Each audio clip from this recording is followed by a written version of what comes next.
¿Cuál es el veredicto de Apolo? Bueno, Apolo consideró que ya había suficientes alegatos, si quieren, en favor de una y otra posición, y ordenó silencio, ¿no? Entonces, Ores me cuenta que él se sintió sorprendido y confundido por la novedad de tantas cosas, como que los argumentos tanto de la aritmética como de la geometría, ambos eran sólidos, ¿no? Entonces, dice que Apolo dice, según Oresme, que no cree que haya un desacuerdo genuino entre estas muy ilustres madres de verdad evidente, por cuanto se entretienen y se mofan del modo estilístico de una ciencia inferior.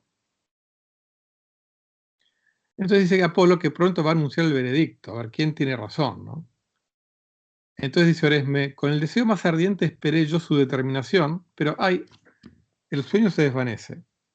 La conclusión queda en dudas, y yo soy ignorante de lo que Apolo, el juez, ha decretado en esta materia. Chan, chan. Se despertó. Se despertó Oresme y entonces no le permitió a Apolo en su sueño dictaminar quién tiene razón. Es lo que le pasa al hombre, vamos a ser sinceros, ¿no? El hombre, en esta búsqueda de la verdad y de los secretos de la naturaleza, cada vez es más consciente de que está solo. O sea, más allá de que Dios exista o no, pero digamos, está el hombre solo con su intelecto a la hora de elucubrar los secretos de la naturaleza. La única ayuda que le dio Dios, si es que Dios existe, es haberle dado inteligencia y capacidad de elaborar y de observar, ¿no? Después se las tiene que arreglar solos. Bueno, y yendo al otro libro que les comenté, el libro del cielo y del mundo, ¿no? Que es muy, muy... Acá les puse una página del libro del cielo y del mundo, desde 1377. Acá muestran las esferas celestes, ¿no? Cada planeta con su signo. Es justamente un poco llevado de lo que les dije, ¿no? La creencia en que nada se repite en el cielo, ¿no? Es que los movimientos son inconmensurables.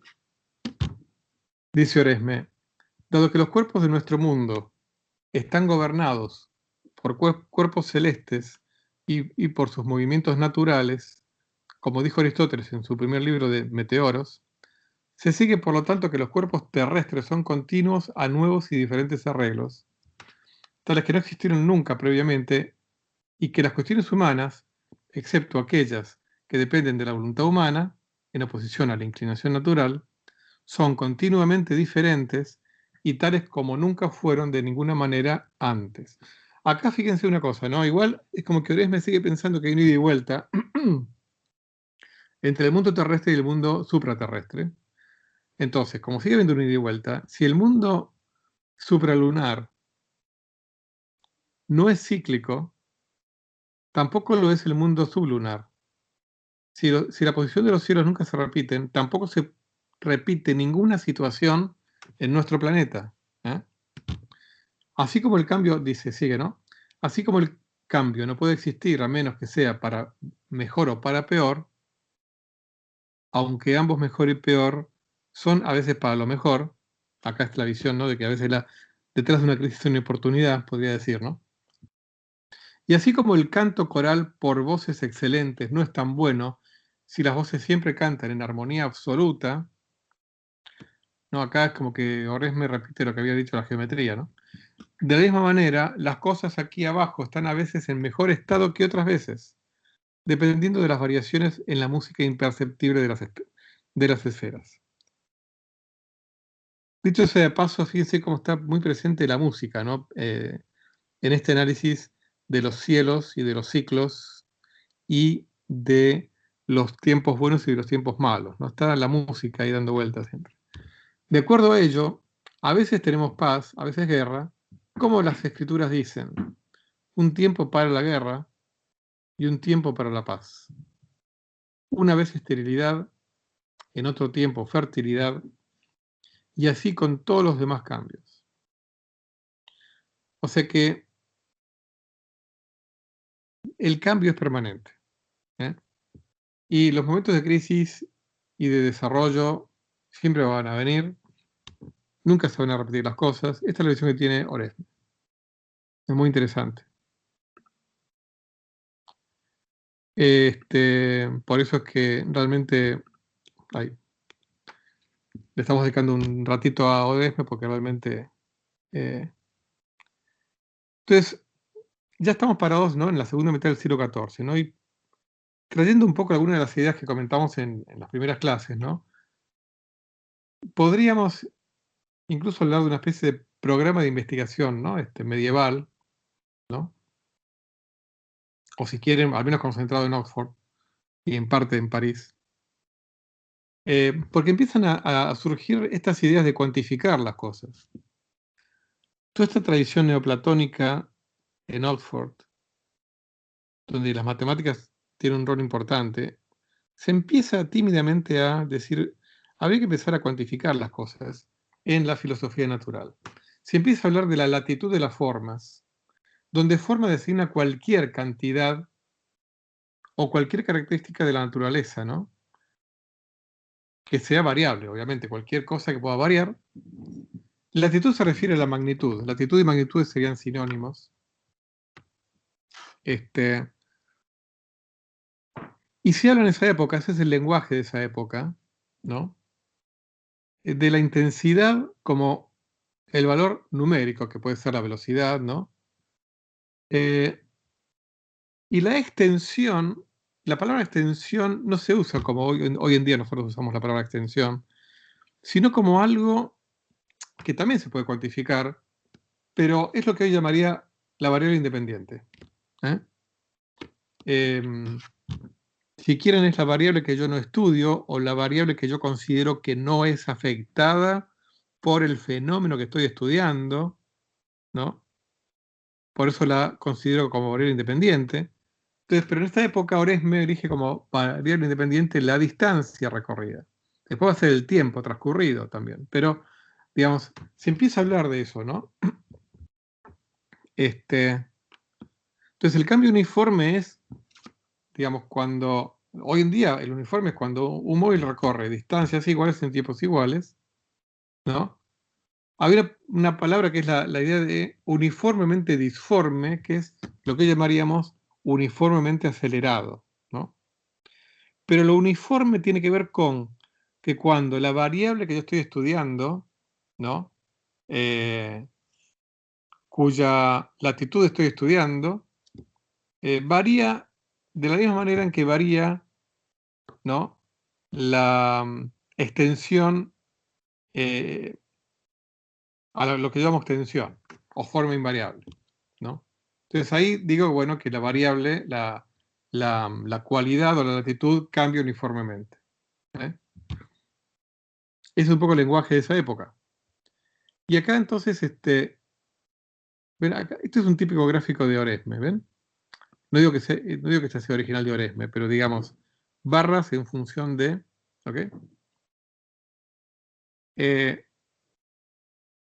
Oresme demostró geométricamente una regla que ya se conocía con anterioridad.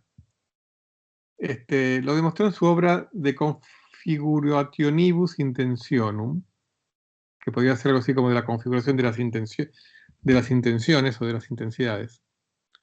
Intención con S. Dice, toda cualidad uniformemente disforme, acuérdense, uniformemente acelerada, uniformemente disforme, posee la misma cantidad, como si informara uniformemente al mismo sujeto según el grado del punto medio. Ahora les voy a traducir qué es esto.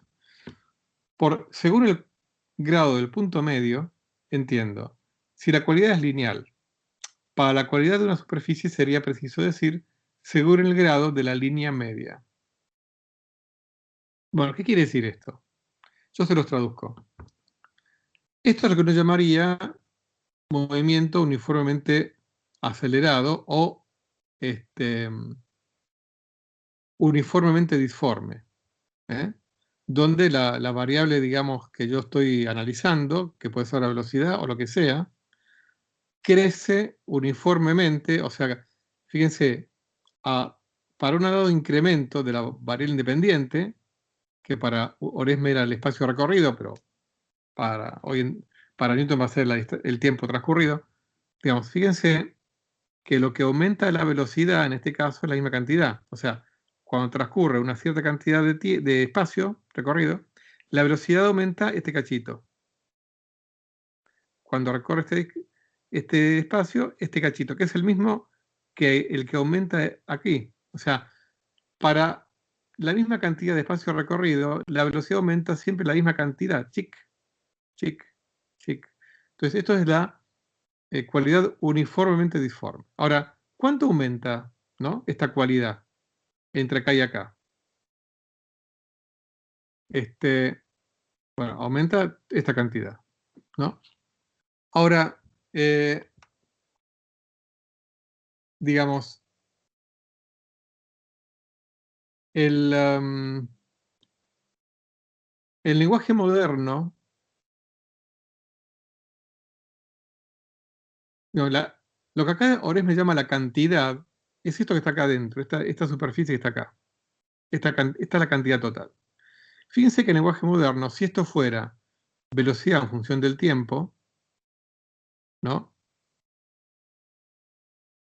el área de este triángulo corresponde a la distancia total recorrida.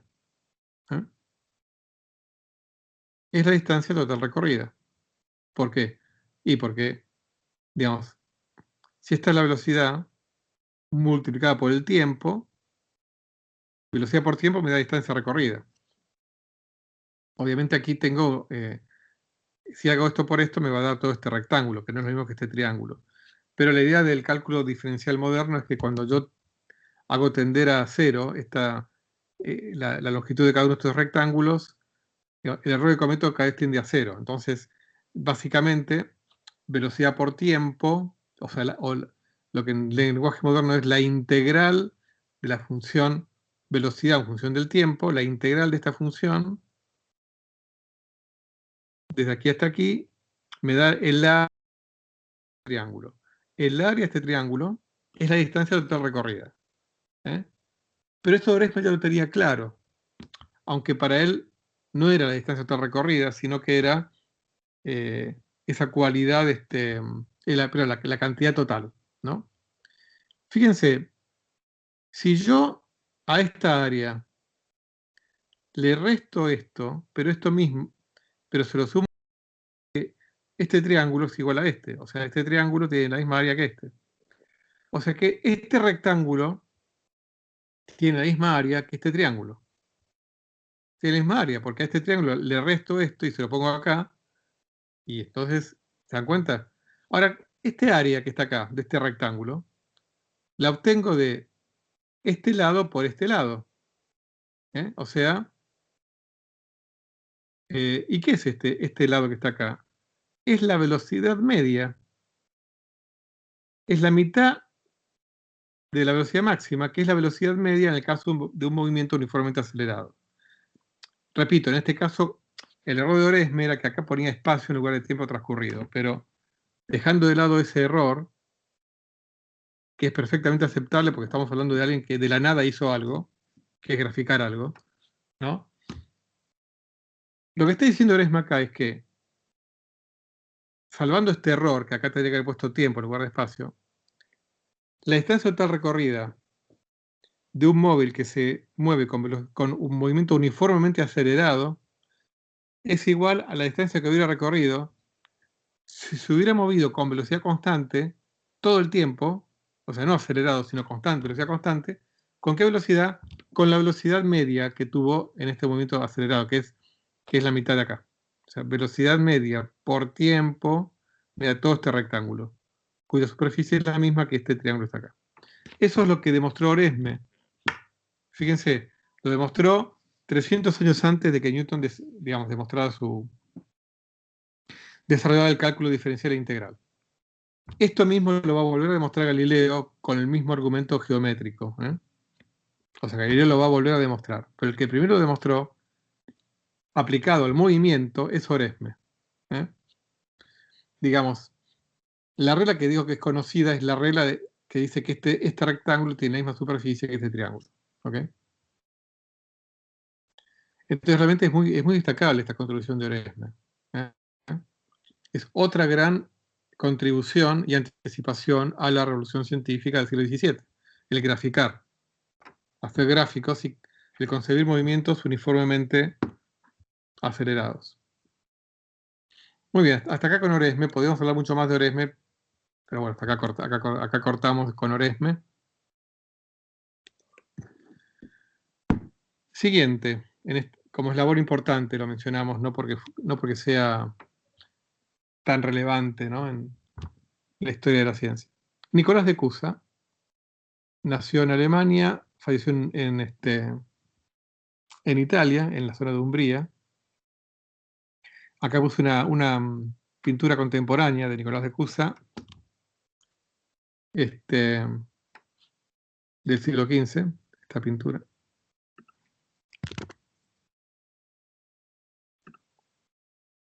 Bueno, estudió teología en la Universidad de Colonia, una importante universidad alemana, donde había estado Alberto Magno, ¿se acuerdan? Así que se embebió de todos los conocimientos de Alberto Magno, el platonismo, el aristotelismo. Se le considera una figura clave, ¿no?, como acá digo, en la transición entre el pensamiento medieval y la modernidad, porque influyó fuertemente. O sea, no es que él haya contribuido demasiado, pero él estudió, digamos, buena parte de las obras de los pensadores del Merton College, o sea, de Ockham, de Roger Bacon, también los de la Escuela de París, de Oresme. Además estudió él griego y hebreo, aparte de matemáticas, por eso él pudo estudiar en profundidad todos los aspectos de las contribuciones de Oxford y de París. Incorporó la idea de Oresme de que es la Tierra la que rota diariamente. Incorporó la idea de Buridan, del ímpetus, que el propio Nicolás de Cusa decía que recibió la Tierra al principio de los tiempos. Bueno, llegó a ser obispo de Brixen, en el Tirol. Tuvo una idea bastante blasfema, si quieren, o al menos desde el punto de vista aristotélico, y en parte también cristiano, es que él dijo que los cielos no son más perfectos que la tierra. O sea, esto también, por eso es importante Nicolás de Cusa, porque esto también anticipa la modernidad. Es como que quita de escena el quinto elemento. Para él, Dios creó todo el universo con los mismos 4 elementos. O sea que los elementos que compone,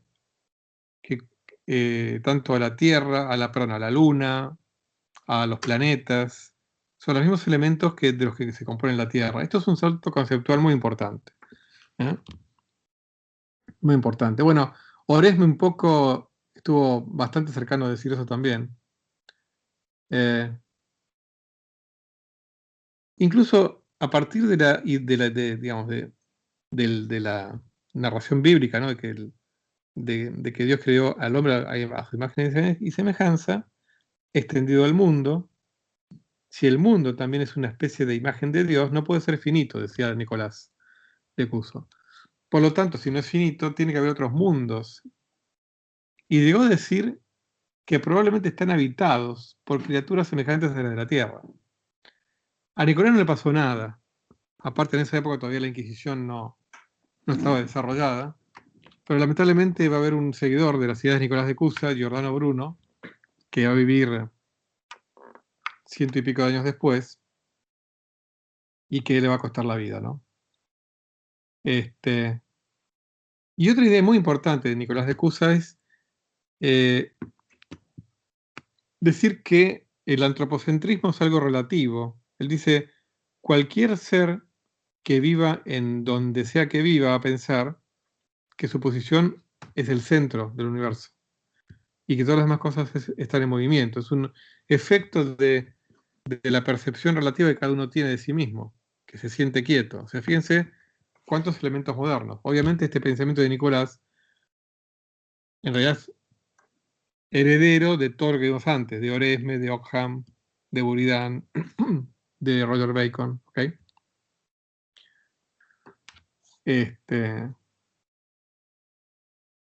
Pero bueno, también la importancia de Nicolás de Cusa es que viaja a Italia, entonces lleva todo este conocimiento al mundo italiano. Por eso también lo traigo aquí, porque acuérdense que en el mundo italiano van a ser Galileo. La obra más conocida de Nicolás de Cusa es acerca de la docta ignorancia. Fíjense, docta ignorancia. Podríamos llamarla ignorancia erudita, ignorancia informada, ignorancia, ¿no? Dice, aunque este mundo no es infinito, sin embargo no puede concebirse como finito, por carecer de términos entre los que esté comprendido. Así pues la Tierra, la cual no puede ser el centro, no puede carecer de todo movimiento. Pues es necesario que se mueva de tal manera que siempre, infinitamente sea posible que se mueva aún menos. Y así como la Tierra no es el centro del mundo, tampoco lo es la esfera de las estrellas fijas, u otras cosas de su circunferencia. O sea, acá hay un montón de ideas muy atrevidas, digamos, ¿no? No es verdad que la Tierra sea vilísima e ínfima. La Tierra es, pues, una estrella noble que tiene una luz, un calor y una influencia distinta y diversa de todas las demás estrellas. En ninguna región deja de haber habitantes, sino parece ser solo esta Tierra la habitada por cosas menores. Acá hay un montón de cosas. O sea,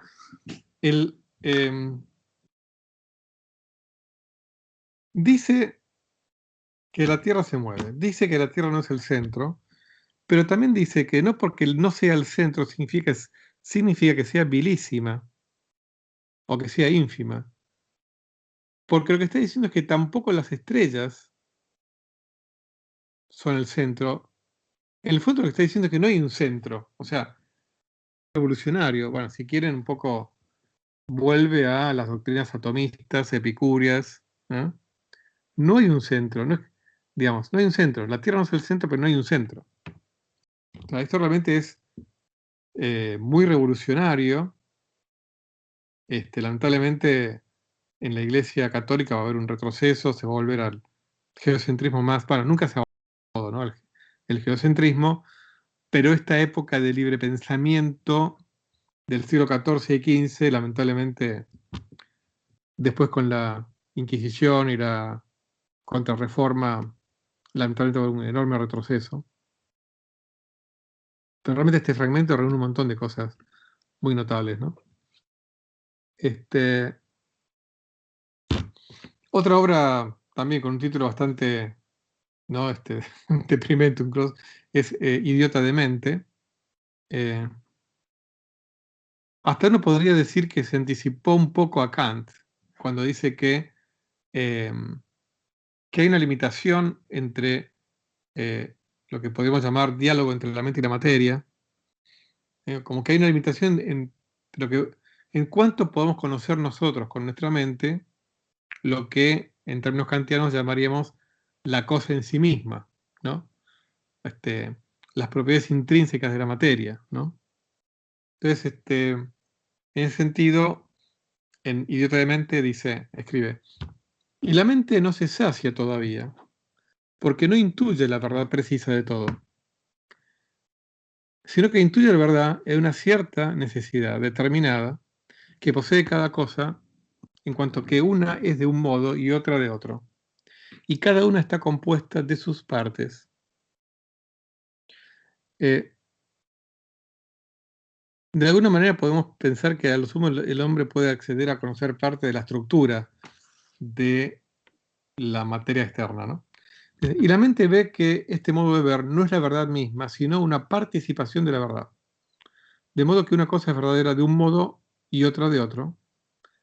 Alteridad que no puede nunca convenir a la verdad misma, considerada en su precisión absoluta e infinita. Por ello la mente, mirando su propia simplicidad, es decir, no solo abstraída de la materia, sino también incomunicable con la materia, o sea, el modo de una forma no unible, se sirve de esta simplicidad como instrumento para asimilarse a todas las cosas. Bueno, hay algunas partes un poquito oscuras, ¿no?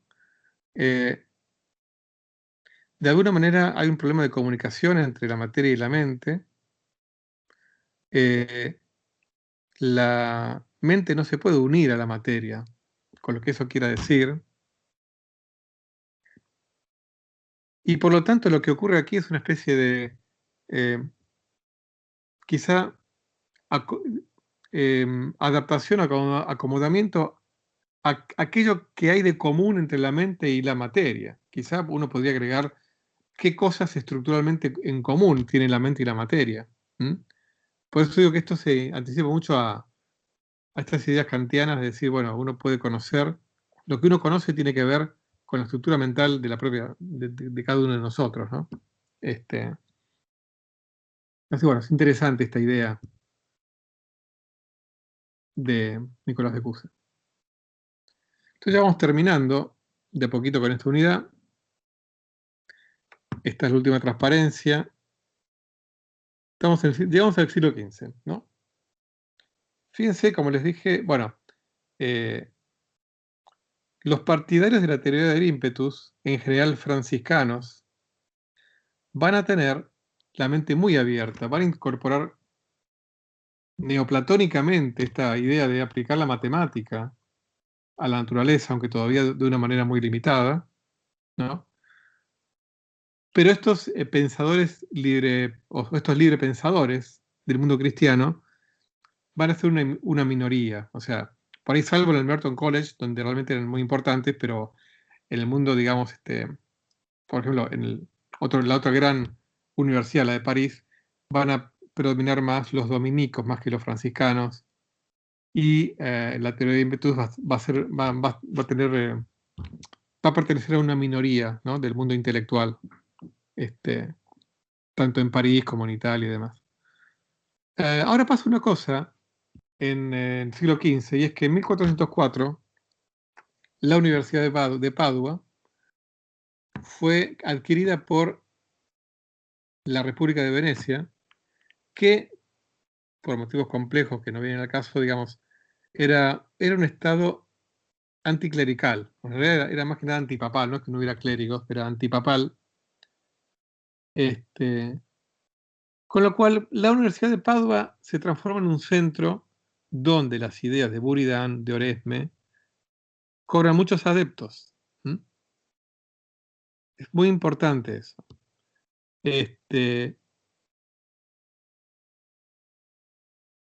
Digamos, acorde a eso, el estudio de las causas eficientes se van haciendo cada vez más importantes. O sea, sin desmedro de las causas finales, que son que eran la de la predilección de Aristóteles, ¿no? Pero las eficientes, el encontrar mecanismos, el empezar a estudiar eh, sistemas simples a los cuales se puede aplicar la matemática, de a poquito va ganando terreno. De a poquito, ¿no es cierto? Entonces no es casualidad, entonces, que Galileo Galilei, ¿no?, en el siglo XVI va a pasar por Padua, va a estudiar en Padua, porque Padua era la heredera de toda la tradición intelectual de Oxford, y de la parte progresista, si quieren, de París. ¿Eh? Pero bueno, para eso, digamos, para Galileo todavía faltan este, alrededor de 100 años.